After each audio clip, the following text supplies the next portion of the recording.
Hello, welcome to a constructional video on the kit Radio Company's KRC-A-8, which is a speaker amplifier. There's a construction guide, packing list, and the item itself comes in 3 boxes along with a few bits of hardware. So I'm going to start with the main board, which is detailed on page 2 of the construction guide, working in conjunction with the main board packing list,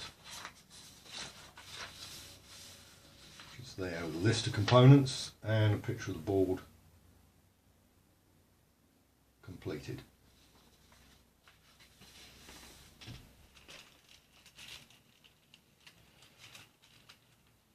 The printed circuit board should be in here.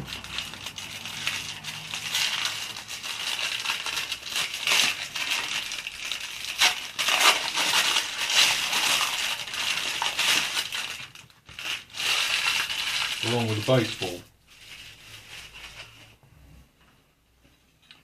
So that's a plain copper clad board with the component markings on the top side.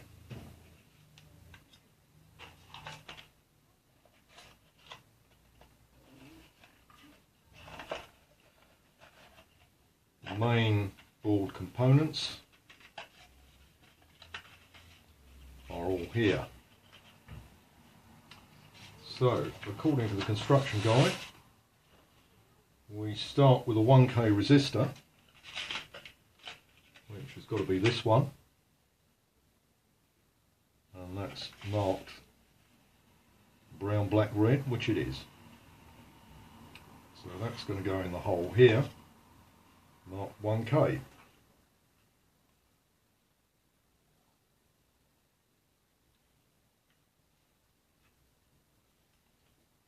There he goes.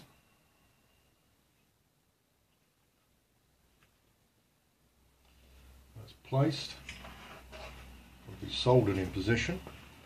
I'm using a 60-40 grade solder. Clean the tip a bit.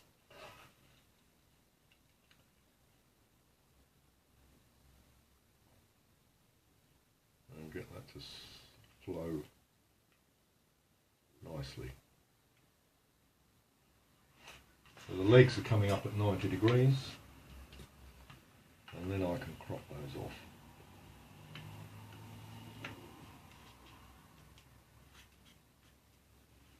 I'll just move that a bit closer to the camera,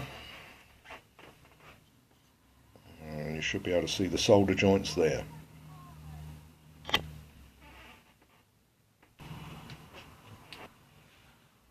Okay, I've added the 3 100N disc ceramics in the same manner as the resistor.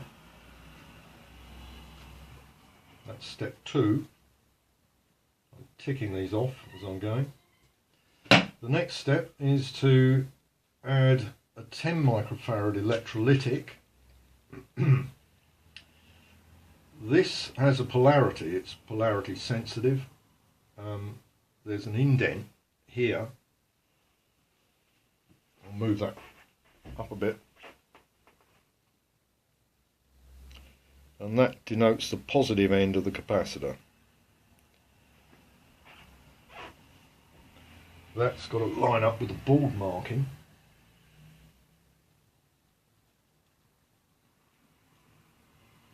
Just pop that through.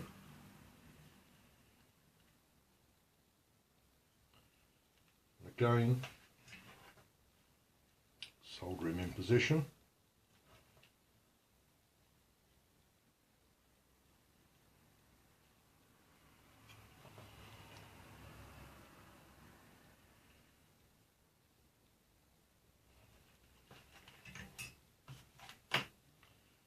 And crop off the legs.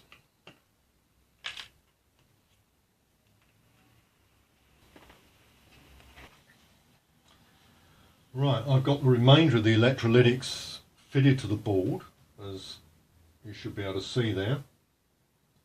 That's the 220 microfarad and the 2200 microfarad. I'll just tick those off in the instructions, bringing me up to step 6, which is for the integrated circuit. Again, this is polarity sensitive. It's got to go in a set direction. There's a little mark here which denotes pin 1 to the left. That's also marked on the board, so that's got to pop into there.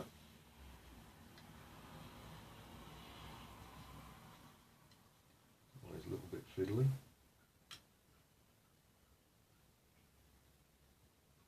I'm going to get each leg through each hole.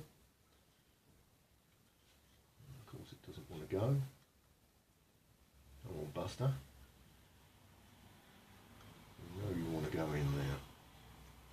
So there we are, it's marked on the diagram with the indent there, and that's on the board. I've now got to solder that into position.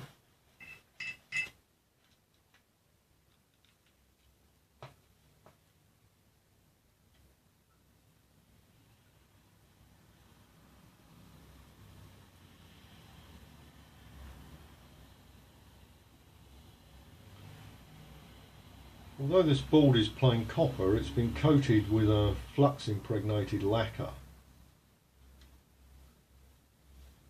which makes the soldering quite easy. It tends to flow quite easily onto the board.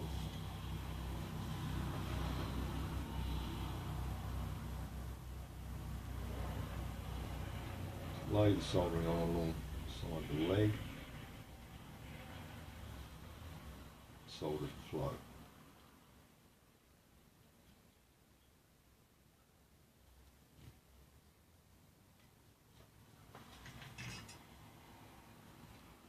That I think is okay. So it's looking a little bit more like an amplifier now. The next step will be the wire links. I've now got to add 7 tin copper wire links to the board, which funnily enough is step 7. 2 inches in length, so there's plenty of tin copper wire here, and I'm going to cut 7 lengths off the width of the baseboard. 3.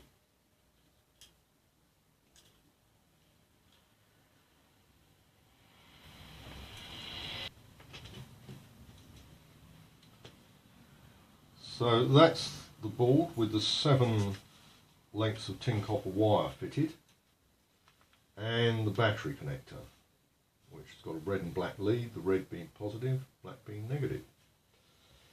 That leads on to the next step, which is mounting on the baseboard. That's got to go on there. I'm going to mark these holes with a spike.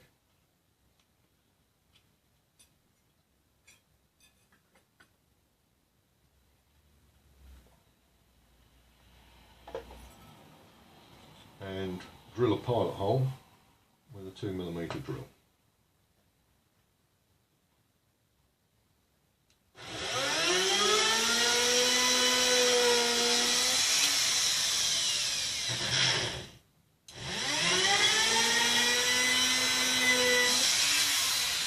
That should do it.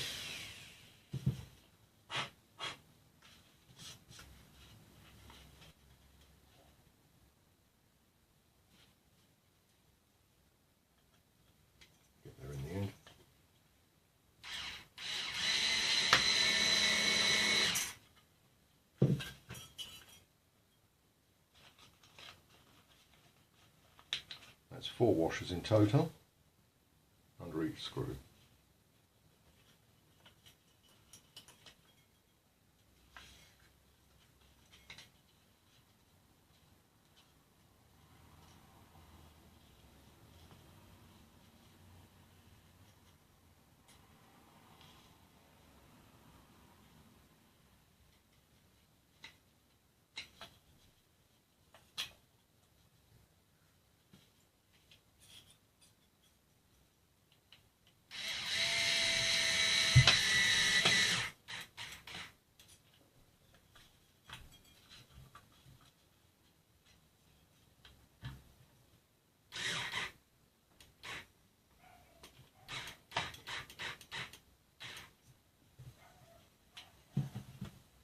Okay, printed circuit board with all the components mounted on the baseboard. That brings the main board to a close really. So I'm going to put that to one side and open up the front panel.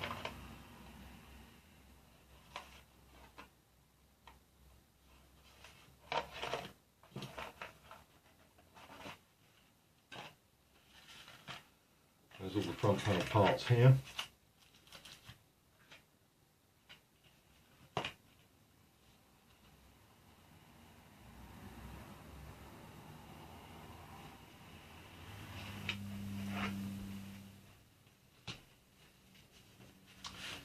The first task is to cut down the control shaft on the volume control, and it says in the book do it with the junior hacksaw to about a 1/2 inch length.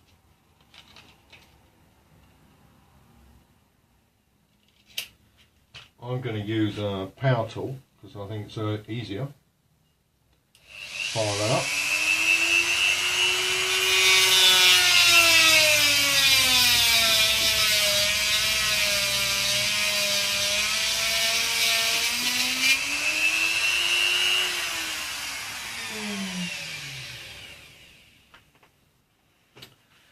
So I've got to fit this to the front panel with the tags towards the top.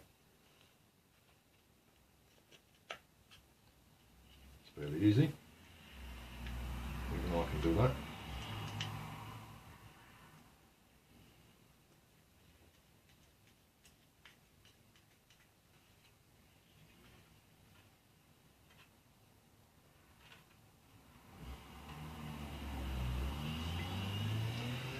Lift that up with a pair of pliers.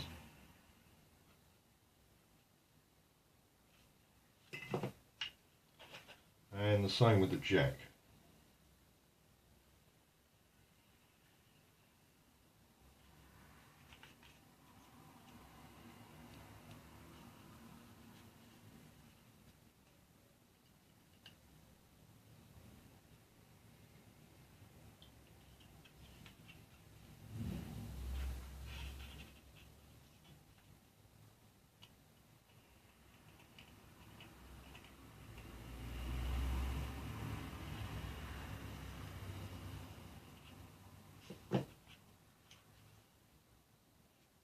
Then the front panel needs to be fitted to the baseboard.